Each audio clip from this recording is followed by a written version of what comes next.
মনে হচ্ছে কোথাও পালিয়ে যাই। চলুন এক নতুন মায়ের একটা ব্যক্তিগত আর খুব মন ছুঁয়ে যাওয়ার মতো গল্প শুনি। গল্পটা ৩২ বছর বয়সে এক নারীর, যিনি মাস তিনেক হল মা হয়েছেন।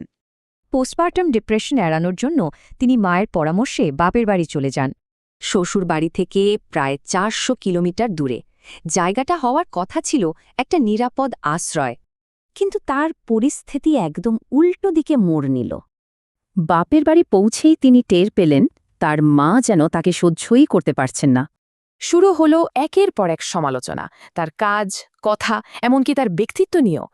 আর এই বাইরের কথাগুলোই কিন্তু ধীরে ধীরে তার মনে গেঁথে যেতে শুরু করল।